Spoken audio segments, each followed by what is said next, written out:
Good morning! Nandito po tayo ngayon sa Cabanatuan, Iloilo. Meron po tayong medical mission. Kaya tara, tingnan natin sa loob kung paano ito nagaganap.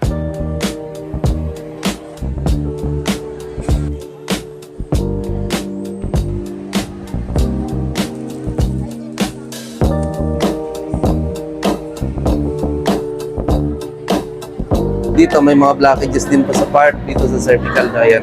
May siya di, may bukol siya di. So need siya ng panoramic x-ray.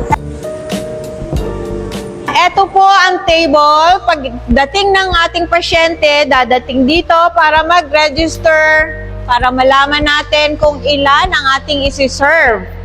Ito po ang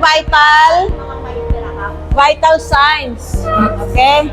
Kukunan po ng blood pressure, titimbangin, at kung gaano sila kataas, at titingnan ng kanilang temperature. Dito naman po sa station na to ay titingnan ang blood sugar kung ang tao ay diabetic. Ngayon, meron pong candy. Kasi kapag sila ay mababa ng sugar, nanghihina. Kaya binibigyan ng candy. 109 ang kanyang sugar. Normal! Congratulations! Po dito sa Synchrotherapy Station. Ito po si Doc Brian. Ang synchrotherapy, ito yung combination ng halos lahat ng modalities. Depende sa need ni ma'am. So, meron dito nakikita nyo kanina, bone setting. Meron din yung lymphatic drainage therapy. Yun si sir, yung ginawa naman natin sa kanya ay inayos natin yung pandinig. Kaya na yun, unti-unti nakadrinig. So si ma'am ang kailangan niya, yung basic na bone setting. Tapos meron tayong gagawin yung manual na manipulation dito sa kanyang tiyan. Para lalambot, para maging healthy. Yun na po. Dito naman po tayo sa station ng QRMA. Ito po.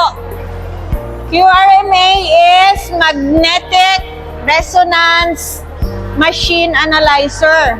So, ini-examine po ang lahat ng system ng ating katawan, lahat ng organs, para malaman natin, pati yung ating memory, kung may memory gap na tayo. So, libre po ito para kayong in-scan buong katawan.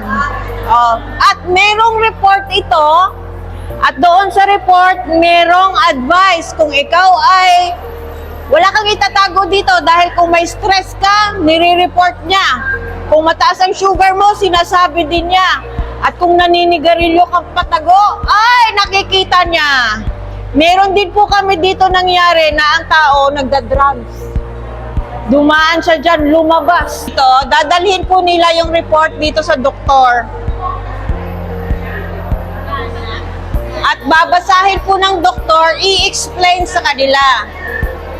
Merong natural at merong medical. So, ito po, nagre-reseta sila ng gamot kung ano ang kailangan ng tao.